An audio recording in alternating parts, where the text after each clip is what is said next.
Welcome to ANJ law classes. ANJ law classes आज फिर आपके लिए एक नया टॉपिक लेके आई है, अरेस्ट।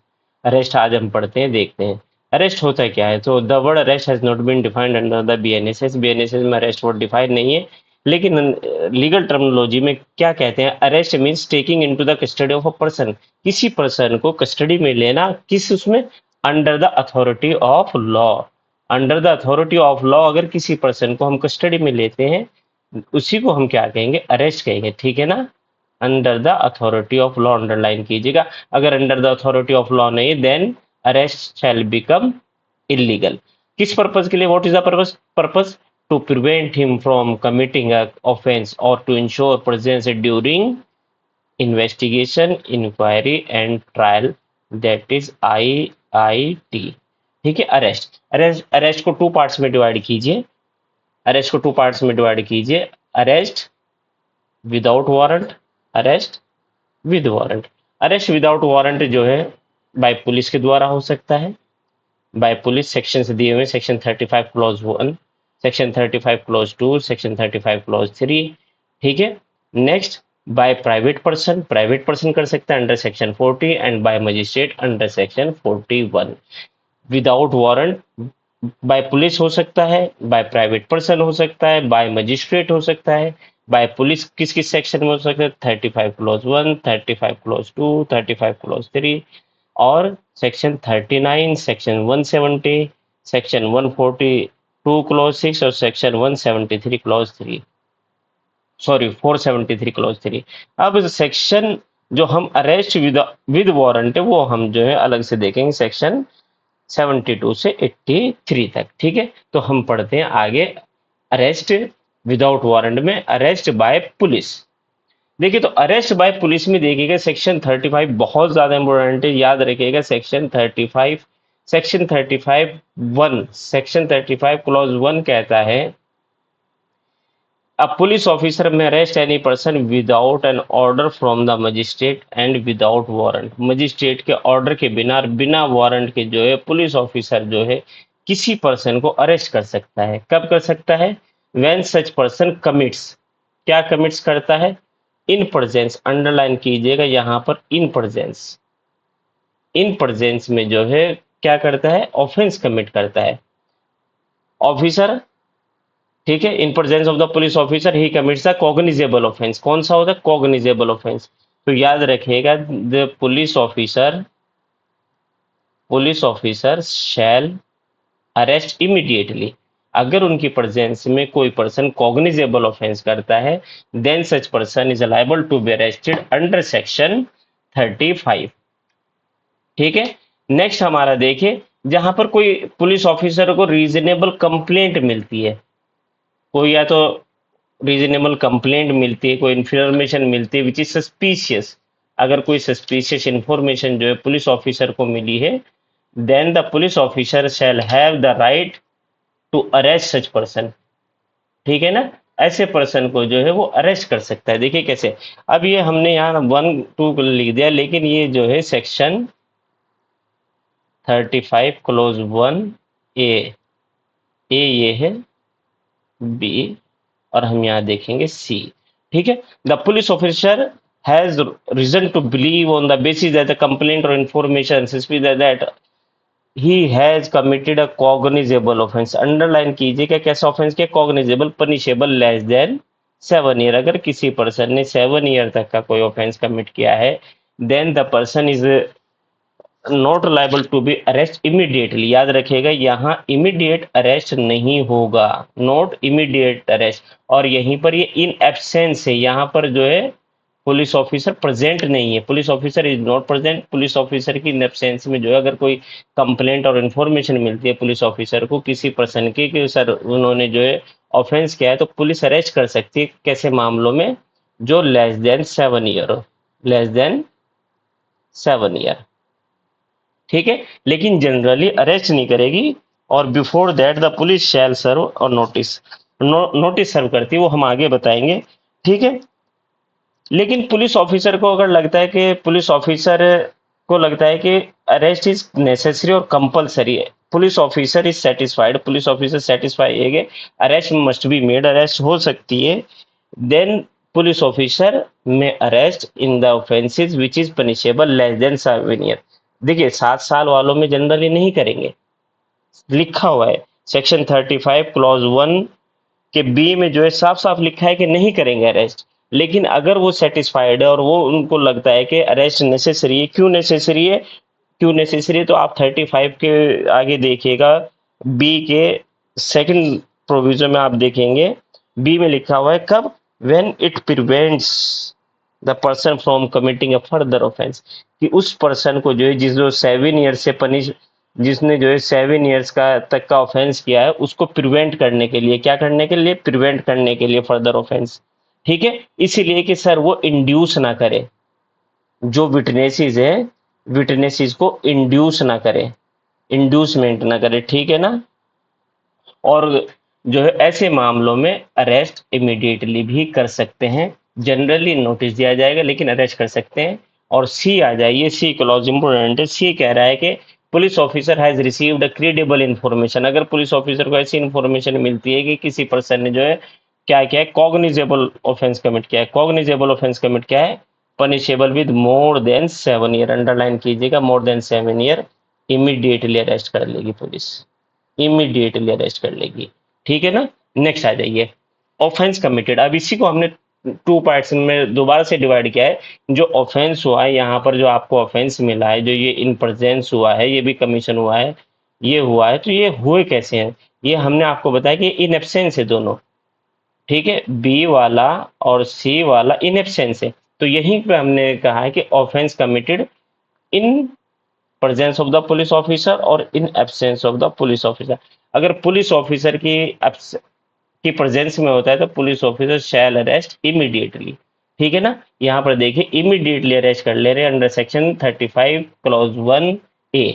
अगर इन एब्सेंस है, where an offence has been committed by a person in absence of the police officer के एब्सेंस में हुआ है लेकिन इंफॉर्मेशन पुलिस ऑफिसर को मिली है ऐसे मामले की जहां पे ऑफेंस पनिशेबल है up to 7 year, less than 7 year, तो वहां पर जो है पुलिस क्या करेगी, अंडर सेक्शन 35(1)(b) में जो है उसको अरेस्ट नहीं करती, अभी हमने पीछे बताया, लेकिन क्या करेगी, नोटिस सर्व करेगी। कौन सी क्लॉज में, 35 क्लॉज 3 में, ठीक है। लेकिन जहां पर ऑफेंस पनिशेबल है, कहां तक पनिशेबल है, मोर देन 7 ईयर, मोर देन 7 ईयर के मामले में सेक्शन 35 क्लॉज 1C में जो है अरेस्ट कर लेगी immediately.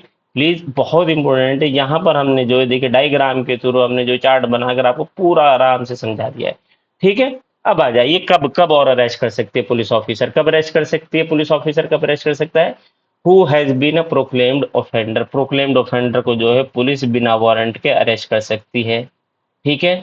Whose possession stolen property found, जिसकी पोजीशन में स्टोलन प्रॉपर्टी फाउंड की गई उसको अरेस्ट कर लेगी। या जो किसी पुलिस ऑफिसर को क्या करता है, ऑब्स्ट्रक्ट करता है, ऑब्स्ट्रक्ट करता है पुलिस ऑफिसर को, ठीक है, उसको कर लेगी। और किसको कर लेगी, who is a armed deserter, armed deserter को कर लेगी, ठीक है।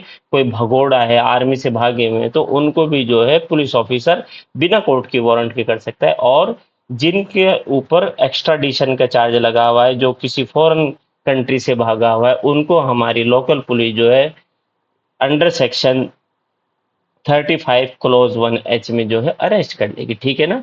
उसके बाद आ जाइए आई, आई में who has been release convict, जो रिलीज कन्विक्ट है, जिसको रिलीज किया गया था, ठीक है। बेल वाले मामले में यहाँ पर जजमेंट में जो है 394 क्लोज 5 में जो है जो रिलीज था उसको अरेस्ट किया जा सकता है, ठीक है। और for whose requisition has been been, requisition मतलब कि किसी और थाने से कोई रिक्विजिशन है कि इनको अरेस्ट कर लीजिए, तो police can arrest without warrant such person, ठीक है ना। क्लियर है, ये बहुत इंपॉर्टेंट है, मेंस में यहाँ से सवाल आते हैं, प्री में सवाल आते हैं, तो बहुत इजी आपको याद करना, ठीक है। नेक्स्ट आ जाइए, अब यहाँ पर देखिएगा सेक्शन 35 क्लोज 7 ऐड की गई है। यहाँ कहा गया है कि no arrest can be ordinarily made, कोई अरेस्ट नहीं की जाएगी, कब नहीं की जाएगी, without the prior permission of DSP, district superintendent of police की परमिशन के बिना नहीं होगी। वो कौन से मामले हैं, जहां पर ऑफेंस पनिशेबल है less than 3 years or where a person is infirm or he is above the age of 65 years। ये अब की बार ऐड किया गया है, सीआरपीसी में हमारे ये प्रोविजन नहीं था, ठीक है। अब आ जाइए next next point, section 39 arrest on refusal to give name of the resident. कोई पर्सन है जिसने नॉन कॉग्निजेबल ऑफेंस कमिट किया, पुलिस उससे कोई अपना पुलिस उससे जो है उसकी इंफॉर्मेशन मांग रही है, उसका नाम और पता मांग रही है, वो रिफ्यूज कर रहा है, then police officer shall have the authority to arrest such individual to determine his identity. Underline कीजिएगा। ठीक है, नेक्स्ट हमारा पॉइंट था अरेस्ट में कब अरेस्ट कर सकते हो police without warrant. Without warrant कर सकते arrest to prevent the commission of cognizable offence. जहां पर कोर्ट जहां पर पुलिस ऑफिसर को लगता है कि यहाँ कोई person is going to commit cognizable offence, याद रखिएगा बहुत इंपॉर्टेंट सेक्शन है। पुलिस जो है किसी के भी ऊपर जो है सीआरपीसी का 151 का चालान कर देती थी, अब ये सेक्शन 170 बीएनएसएस। अगर पुलिस को लग रहा है कि कोई person is going to commit a cognizable offence, design करने जा रहा है, सिर्फ एप्रीहेंशन है, तो भी अरेस्ट कर लेगी। समझ रहे हैं आप? नो वारंट इज रिक्वायर्ड, कोई वारंट की जरूरत नहीं है। Police officer without the warrant of the magistrate में अरेस्ट एनी पर्सन। देखिए कैसा ऑफेंस होता है, वो सीरियस नेचर का ऑफेंस होता है, तभी जो है अरेस्ट, क्योंकि कॉग्निजेबल है। कॉग्निजेबल ऑफेंसेस क्या होते हैं, जिनमें पुलिस बिना वारंट के अरेस्ट कर सकती है। और कौन सा मामला है, और मामला है सेक्शन 142 क्लॉज 6। 142 क्लॉज 6 में जहां पर कोई कंडीशनल ऑर्डर था, आपके याद आया, ये है सेक्शन, अगर आपको जो है सीआरपीसी में याद हो तो ये सीआरपीसी का 121 वाला 123 वाला मामला है, 123 वाला, जहां पर कोई कंडीशनल ऑर्डर पर किसी पर्सन को डिस्चार्ज किया गया था, अब वो वायलेट करता है उस कंडीशन को जिस पे उनको डिस्चार्ज किया गया था, तो ऐसे डिस्चार्ज को कैंसिलेशन अगर होगा, अगर ऐसा डिस्चार्ज कैंसिलेशन हो जाएगा, then the police officer may be arrested by the police, such person shall be arrested by the police officer without warrant. ठीक है ना? अब लास्ट आ जाइए सेक्शन 473, जहां पर गवर्नमेंट को पावर होती है सस्पेंड करने की, रेमिट करने की किसी भी सेंटेंस को, even without the permission of an accuse person और कन्विक्टेड पर्सन, अगर वहां पर सच पर्सन इज वायलेटेड, ये देखिएगा जाके पढ़िएगा, जहां पर ऐसा पर्सन जो जिस कंडीशन पर सस्पेंशन की गई थी, सेंटेंस को रेमिट किया गया था, अगर उनको वायलेट करता है तो गवर्नमेंट कैंसिल कर देगी। और जहां पर गवर्नमेंट ऐसे उसको कैंसिल कर देगी तो याद रखिएगा, पुलिस में arrest without warrant such person. ठीक है ना? पुलिस में arrest without warrant such person. Clear है ना? अब हम नेक्स्ट चलते हैं। What are the rights of the arrested person. Arrested person के क्या क्या राइट हैं, अरेस्टेड पर्सन के क्या क्या राइट जो है बीएनएसएस में दिए हुए हैं, क्या क्या राइट्स उनको दिए हुए हैं, क्या क्या राइट्स कॉन्स्टिट्यूशन के आर्टिकल 22 में दिए गए हैं। ठीक है, तो ये आज हम सब देखेंगे। सबसे पहले person arrested to be inform the grounds of arrest, कौन सा सेक्शन है, सेक्शन 36 में उसको जो है ग्राउंड्स बताएंगे कि on what ground has been arrested. Art ये कॉन्स्टिट्यूशनल मैंडेट भी याद रखिएगा, this is the constitutional mandate, fundamental right से अंडर आर्टिकल 22 क्लॉज 1 में जो भी पर्सन अरेस्ट होगा उसको बताया जाएगा, क्या बताया जाएगा, द ग्राउंड ऑफ अरेस्ट, किस ग्राउंड पर उनको अरेस्ट किया गया है। और दूसरा, उनके जो भी रिलेटिव्स हैं उनको इन्फॉर्म किया जाएगा, उसके दोस्त को इन्फॉर्म किया जाएगा, बताया जाएगा कि यहाँ पर इस प्लेस पर इनको अरेस्ट किया गया है। लीडिंग केस है, आप देखिएगा, Anil Lokhande versus state of Maharashtra. क्या हुआ था इस केस में, an accused was not informed of the reasons for arrest. अगर इन्फॉर्म नहीं किया गया तो ऐसी जो अरेस्ट है इलीगल हो जाएगी। समझ रहे हैं? इलीगल हो जाएगी, except preventive detention act, PDA act जो होते हैं, प्रिवेंटिव डिटेंशन एक्ट्स जो होते हैं, उनको छोड़कर बताना जरूरी है कि क्यों अरेस्ट किया गया है, क्यों नहीं किया गया। ठीक है ना? नेक्स्ट, सेकंड क्या है, ड्यूटी टू इन्फॉर्म रिलेटिव्स और friends of a person arrested. जो पर्सन अरेस्टेड है उसके जो रिलेटिव्स हैं, फ्रेंड्स हैं, उनको बताया जाएगा। पहले याद रखना, जब ग्राउंड ऑफ अरेस्ट किसको बताया गया था, एक्यूज पर्सन को, यहाँ पर जो रिलेटिव्स और फ्रेंड्स को बता रहे हैं। आर्ट सेक्शन 48 कहता है कि एवरी पर्सन और other person making any arrest under this Sanhita shall forthwith give information regarding the arrest, और प्लेस जहां पर अरेस्ट किया गया है वो जगह क्या है, किसको दिया जाएगा, और कहाँ पर इनको हेल्ड किया गया, रिलेटिव्स को या फ्रेंड्स को बताया जाएगा कि आपका दोस्त जो है यहाँ पर पर्टिकुलर प्लेस पे है, अंडर दिस सेक्शन इनके ऊपर चार्ज लगा, आप आ जाइए। ठीक है, अब उसके बाद यहाँ पर एक लीडिंग केस आता है, D K Basu versus state of West Bengal. Supreme Court has held that failure to inform the arrested person individuals about the grounds of their arrest violets fundamental right under article 22 clause 1। किसी भी individual को उसके grounds of arrest बताने, क्या क्या grounds है, क्या क्यों उनको जो है अरेस्ट किया गया, ये सब जो है बताया जाएगा अंडर सेक्शन 48 ऑफ दी भारतीय नागरिक सुरक्षा संहिता। ठीक है, next, right to legal representation. Legal representation का राइट याद रखिएगा, किसी भी एक्यूज का जो है लीगल रिप्रेजेंटेशन है वो जो है ड्यूरिंग द इंटेरोगेशन, जब पुलिस उनसे पूछताछ करे तो he has right to meet an advocate of his choice. उनको अधिकार है कि वो अपने चॉइस के एडवोकेट से मिल सकते हैं। कब? ड्यूरिंग द इंटेरोगेशन, अंडरलाइन कीजिएगा ड्यूरिंग द इंटेरोगेशन।